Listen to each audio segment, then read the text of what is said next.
The Galactic Council chamber fell silent as Ambassador Zekthar of the Vryn Collective transmitted the preliminary survey data to the assembled representatives.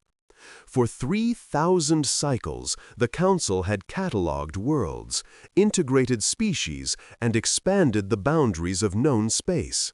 Never, not once in that vast expanse of time, had they encountered anything like this.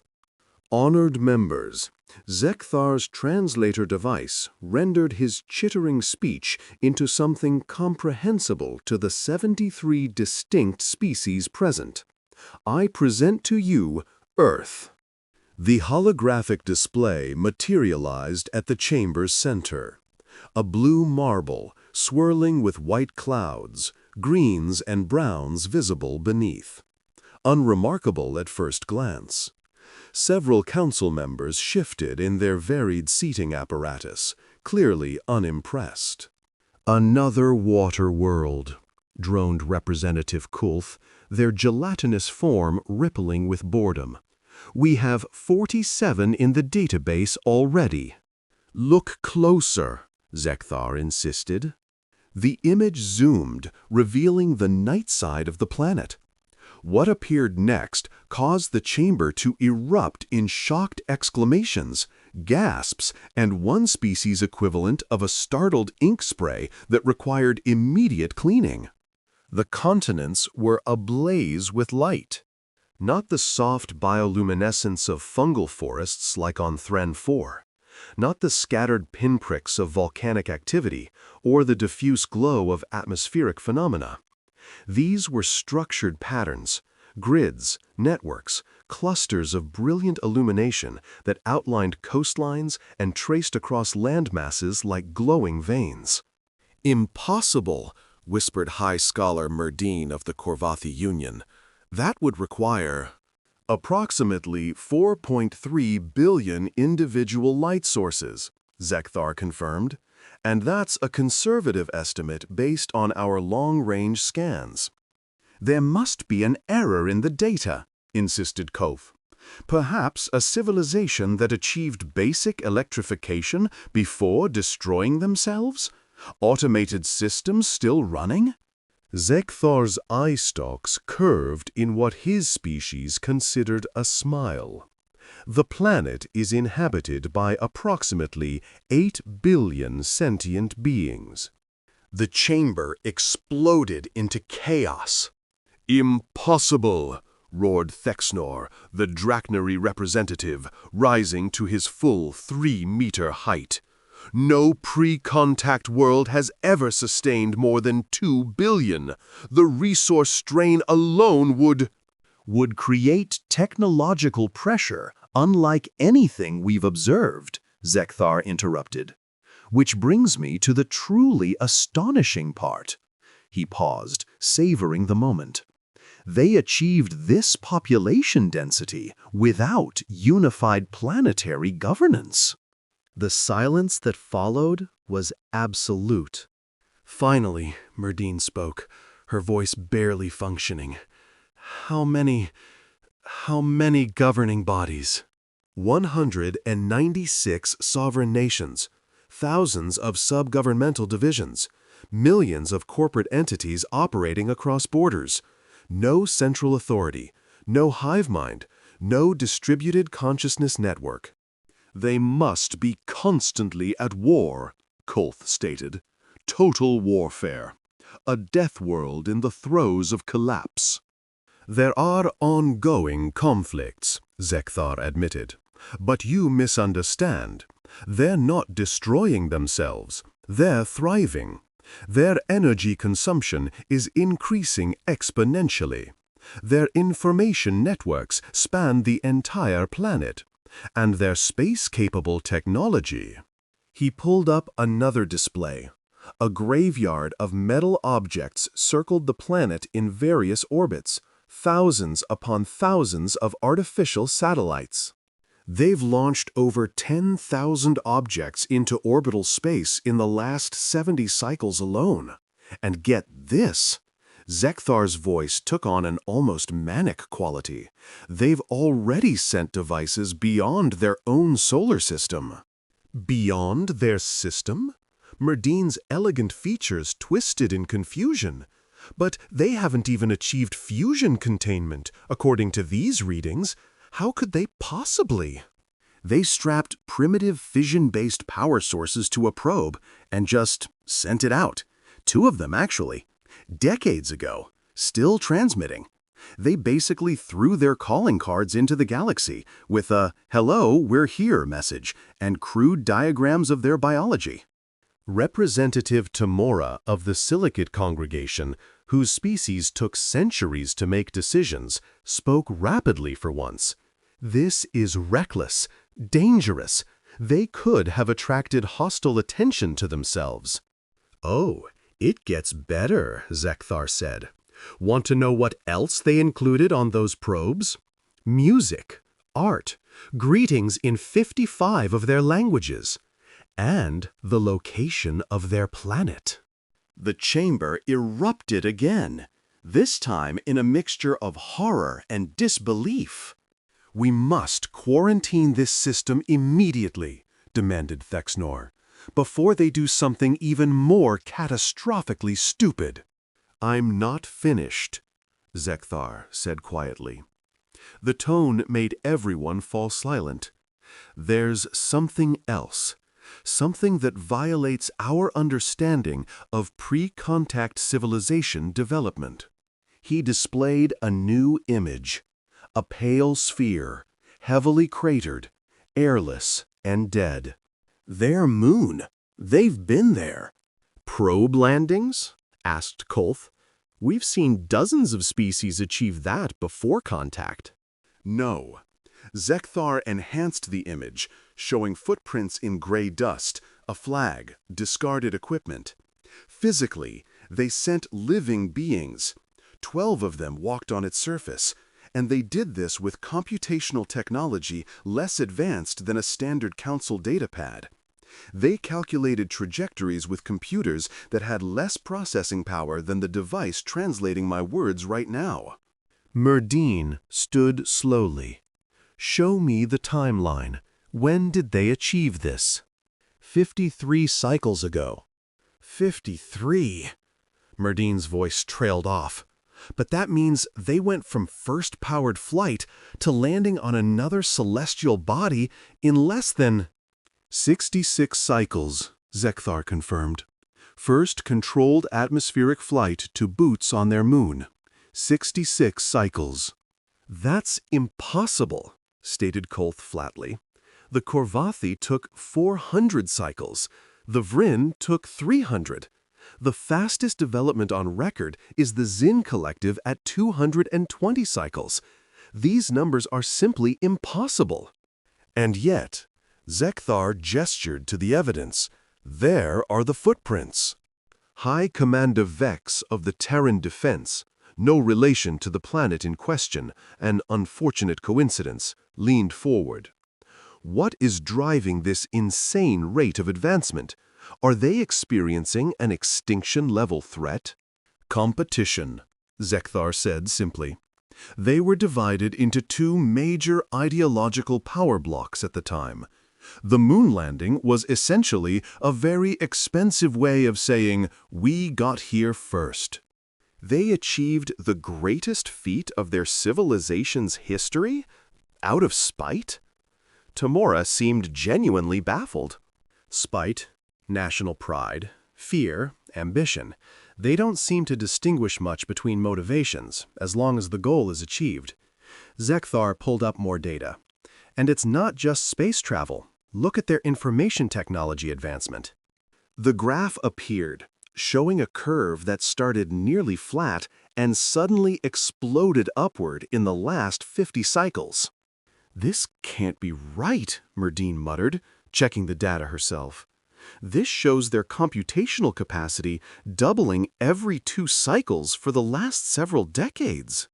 "Correct." "That would mean," she calculated rapidly, "that they've increased their computing power by a factor of over 1 million in a single lifetime of their species." Correct again. What's their lifespan? Asked Kolth. Approximately 80 cycles. Some live over 100. So, an individual born at the start of this computational revolution could witness the entire transformation from mechanical calculation to, Merdine examined the current data, to global information networks with exabyte-scale data storage and processing? Yes, in fact, many have. They're currently alive, walking around, using devices that would have seemed like magic in their youth. Commander Vex interrupted. What about weapons? If they're this technologically aggressive, what kind of armaments have they developed? The mood in the chamber shifted. This was the crucial question, the one that determined whether a species was invited to the council or neutralized as a threat. Zekthar hesitated. That's complicated. Show us, Vex demanded. The hologram changed to display a mushroom cloud, frozen in its terrible bloom. Thermonuclear weapons. They have thousands of them, enough to render their planet uninhabitable several times over. The chamber remained surprisingly calm. Most species developed such weapons before achieving interstellar capability. Have they used them in conflict? Vex asked. Twice, both times on themselves. Same global conflict near the end. The devastation convinced them, mostly, not to use them again. They've come close several times since, but something always pulls them back from the brink. Wisdom learned through trauma, Tamora observed. Not uncommon. But here's what is uncommon, Zekthar continued. They didn't stop developing weapons. They developed conventional munitions of such precision that they can strike a single building in a city. They have aircraft that fly faster than sound, naval vessels that can operate underwater for months, satellites that can read text from orbit. And they did all of this while simultaneously developing medical technology that has doubled their average lifespan in just 200 cycles. Wait, Merdine interrupted. Go back. Their lifespan was 40 cycles? Roughly. 200 cycles ago, yes. And they still accomplished all of this? Yes. In fact, their short lifespans may contribute to their rapid innovation. They're in a hurry, always. They have to be. They don't have the luxury of time that longer-lived species do. Kulth's form rippled with what might have been admiration. They burn bright because they burn brief. Poetic, Zekthar acknowledged, and accurate. But there's more. We need to discuss their biology. Finally, Vex growled. What are we dealing with? Hive organisms? Parasitic controllers? Silicon-based supercalculators? Carbon-based. Bilateral symmetry. Bipedal. Endoskeletal structure with complex muscular system. Sexually dimorphic. Mammalian. Give birth to live young and nurse them. Omnivorous. That's remarkably ordinary, Kolth said, disappointed. On the surface, yes, but look closer. Zekthar displayed a human anatomical diagram. Their planet is a Class 7 death world. That got everyone's attention. Class 7 was the threshold where most council species required environmental suits for survival. The gravity is 1.3 times the galactic standard. Their atmospheric oxygen content is toxic to most species, highly corrosive, extremely reactive. They breathe it constantly. It literally rusts their own cells, which is partly why they have short lifespans.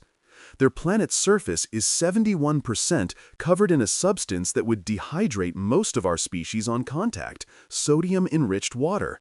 And their star blasts their surface with radiation that would give most of us cellular degradation in under an hour. And they evolved in this? Tamora asked. Thrived in it. They swim in the salt water for recreation. They deliberately expose themselves to the radiation to change their skin pigmentation. They climb mountains where the oxygen is so thin that their brain function deteriorates, for fun. Some of them jump out of aircraft and fall through the atmosphere, waiting until the last possible moment to deploy parachutes. That last one sounds like a malfunction of survival instinct, observed Merdine. They call it sport. Zekthar pulled up video footage.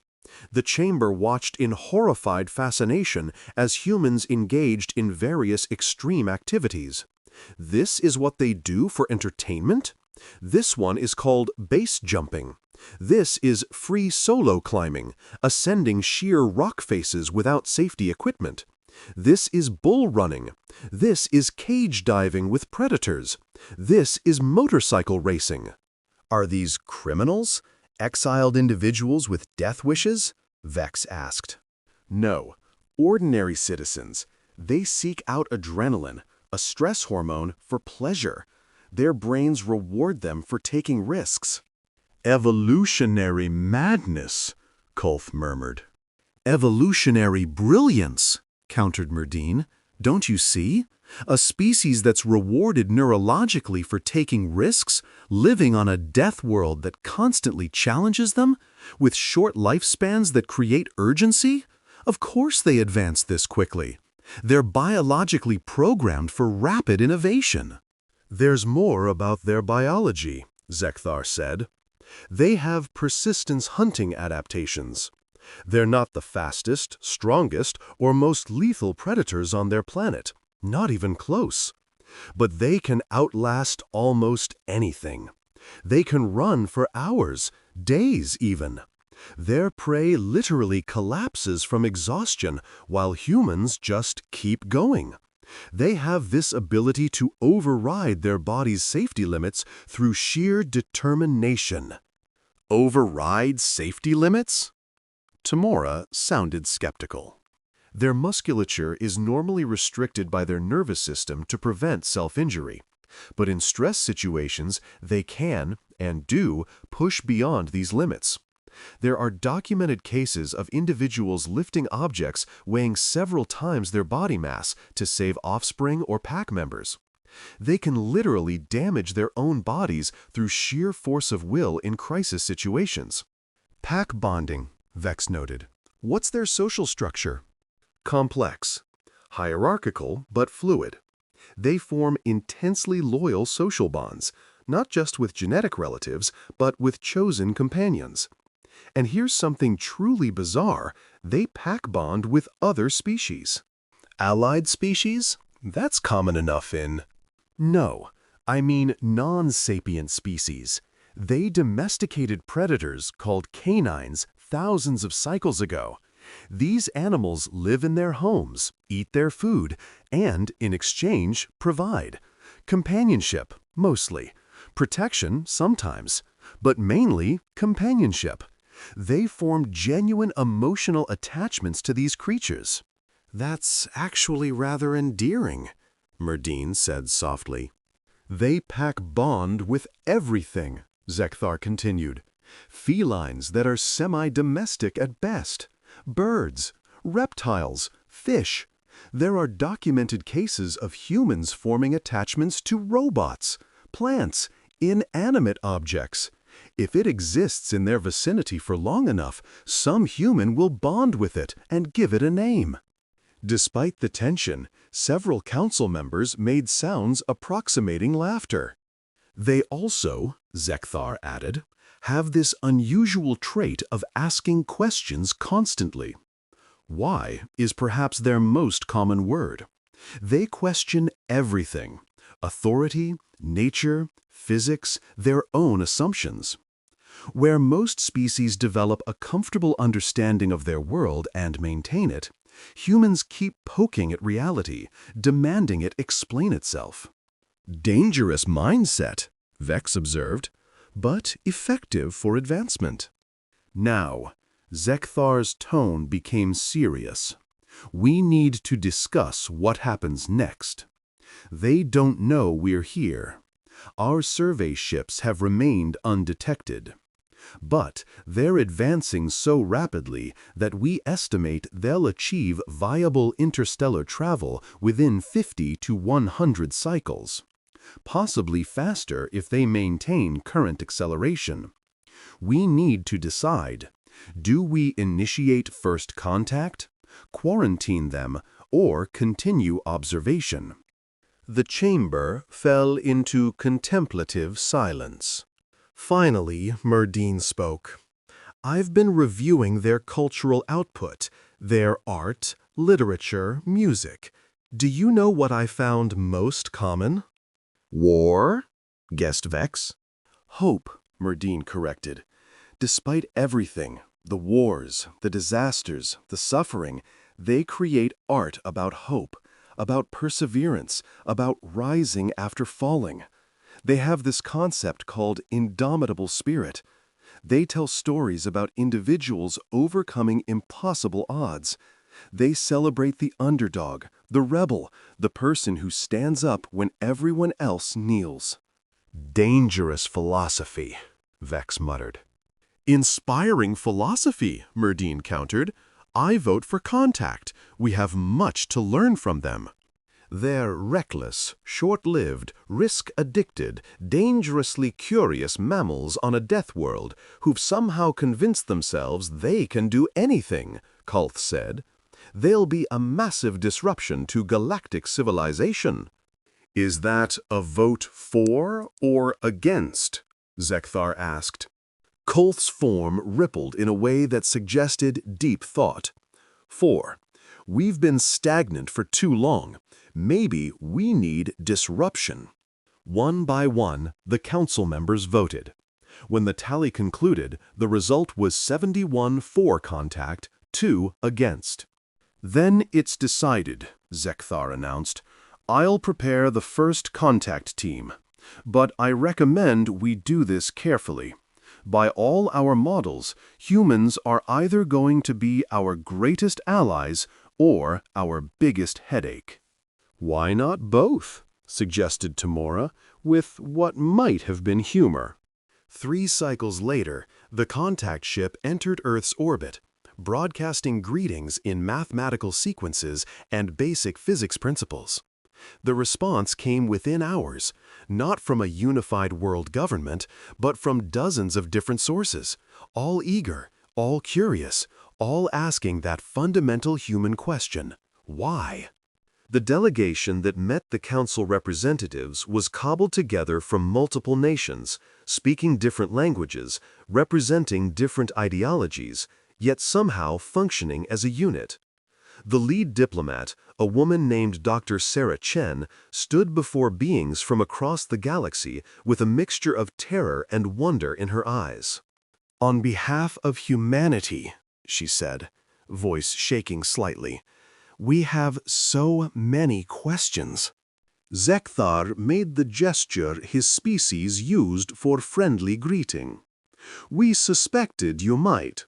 We have many questions as well." Did you? Dr. Chen hesitated. Did you expect to find us? "No," Zekthar admitted. "Your existence challenges much of what we thought we knew about civilizational development. You're advancing impossibly fast. You're thriving in conditions that would kill most species. You've achieved all of this while divided into competing factions. By all our models, you shouldn't exist." Dr. Chen smiled, that peculiar human expression of bared teeth that somehow indicated pleasure rather than threat. Humanity has made a habit of doing things we shouldn't be able to do. When do we start sharing knowledge? "Eager," observed Merdine. "I like that." "We have protocols," Zekthar explained. "Gradual integration, cultural exchange, technology sharing over decades to prevent societal disruption." "Bureaucracy," Dr. Chen said. "We have that too. In the meantime, want to see what we've been working on? We've got a new spacecraft design, several theoretical physics models that need testing, and about 10,000 questions about your faster-than-light systems." Zekthar glanced at Merdine, who made a gesture of amused resignation. "This is going to be interesting." "You have no idea," Dr. Chen replied.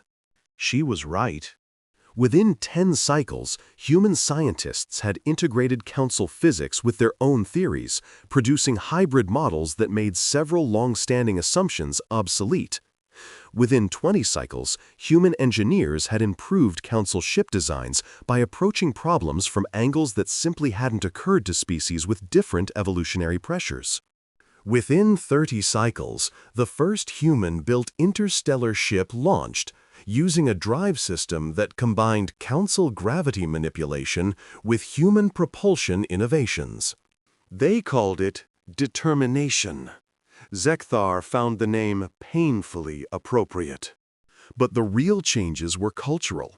Humans didn't just join the galactic community, they embraced it with characteristic enthusiasm. Human restaurants opened on Council worlds, serving food so spiced that it was considered a challenge to consume. Human music, loud, rhythmic, emotionally intense, found audiences among species who had never considered art could be so visceral.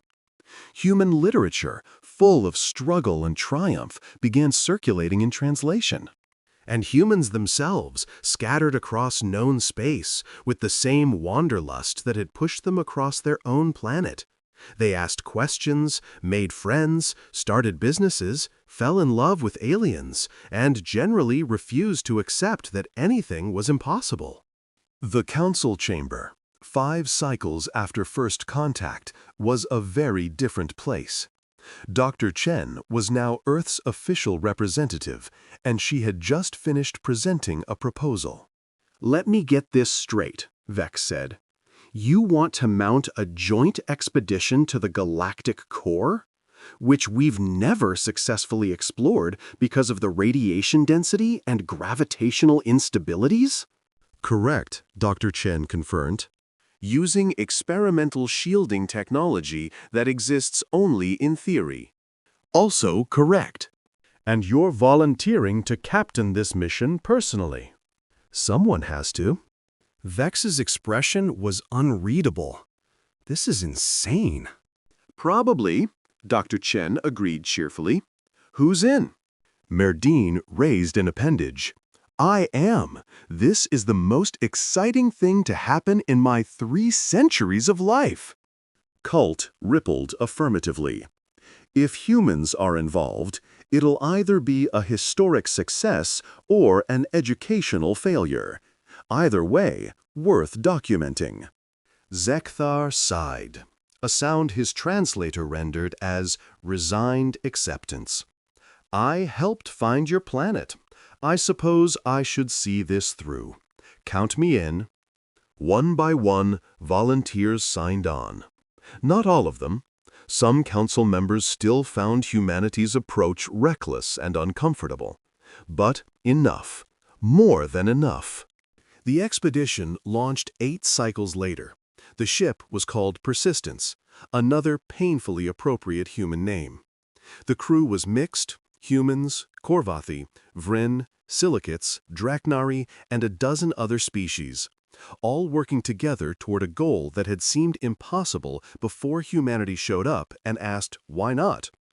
Back on Earth, in a small apartment in Beijing, an elderly man watched the launch broadcast with tears in his eyes.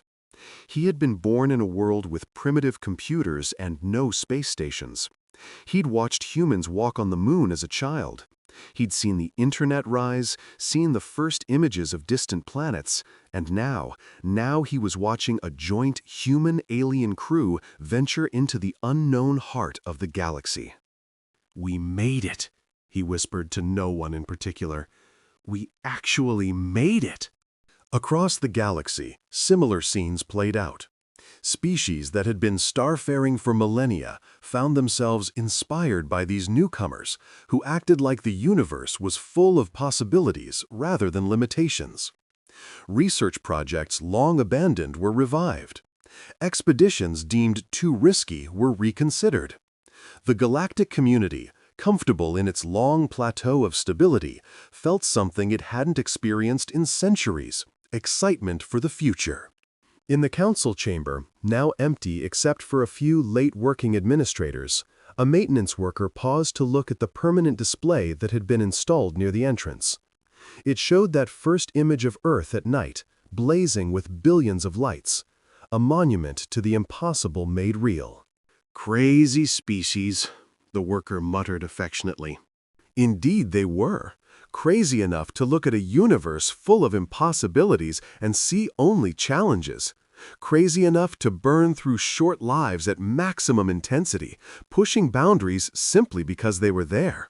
Crazy enough to pack bond with everything they encountered and ask endless questions and never, ever accept that something couldn't be done. The galaxy had stared in astonishment when aliens found Earth. But the astonishment hadn't stopped there. It grew with each passing cycle as humanity integrated, innovated, and inspired. They were reckless and curious and impossibly stubborn, these humans. They were everything the galactic community hadn't known it needed. And across known space, on worlds whose names humanity was still learning to pronounce, the same thought echoed. Thank the stars they found us. Thank the stars we found them. Thank the stars for Earth.